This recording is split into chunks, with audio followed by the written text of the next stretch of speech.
Saat ini yang ada bukan hukum adalah panglima, teman-teman, tapi uang adalah panglima. Nah, untuk melawan di sini, untuk bisa merubah hanya ada tiga senjata. Satu, apakah kita orang yang super kaya raya, konglomerat, kita bisa beli itu semua penjahat-penjahat, singkirkan mereka. Dua, punya kekuasaan. Kalau nggak punya, ya cara ketiga, kita harus bersuara. Di situ media, di situ sangat penting. People power ini sangat penting. Ya, dan ini yang mereka sangat takut. Saya infokan ke teman-teman, ya kan, mereka berusaha menyensor media, baik media Babe maupun media-media lain. Kenapa saya bilang seperti itu? LQ kami punya jaringan media sekitar 100-an.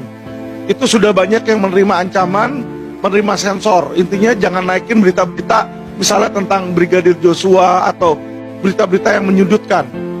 Ya, jadi mereka tahu bagaimana cara supaya berita-berita itu nggak naik. Makanya kalau teman-teman lihat kemarin yang pada nampilin berita-berita Brigadir Joshua itu sekarang udah nggak masuk Babe. Ya, jadi saya kasih tahu teman-teman, inilah perbuatan intelektual dari oknum-oknum Polri, ya. Nah, kenapa saya bicara di sini? Saya bicara bukan untuk menjelekkan kepolisian, bukan untuk menggulingkan pemerintahan. Justru kita harus kasih tahu mereka supaya mereka bisa benahi di sini. Tapi saya masih meragukan kemampuan kejantanan dari Pak Listio Sigit, karena beliau tahu, gembong-gembongnya tahu. Kenapa nggak berani copot aja? Kan dia selalu ngomong, saya potong kepalanya. Nah, dia udah tahu nih, Fadil kagak berprestasi, yang ada cuma apa? Pencitraan. Kenapa nggak dicopot? Gantilah dengan jenderal yang baik. Jenderal yang lebih baik banyak kok yang mampu. Kan di situ kita bilang nggak semuanya polisi itu buruk loh. Tetapi oknum inilah yang menguasai, Bu. Ya, jadi bicara tentang stop rekayasa dalam kasus kriminal Brigadir J, ya kan?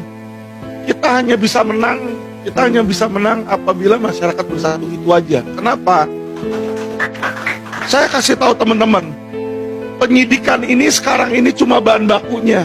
Dia bikin bahan olahannya, dia mau coba diarahkan.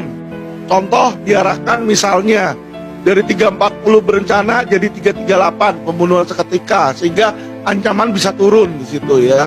Tapi nanti makanya kenapa dimasukin pasal ganda 340 atau 338. Seharusnya kalau memang sudah pasal 340 aja dimasukin satu.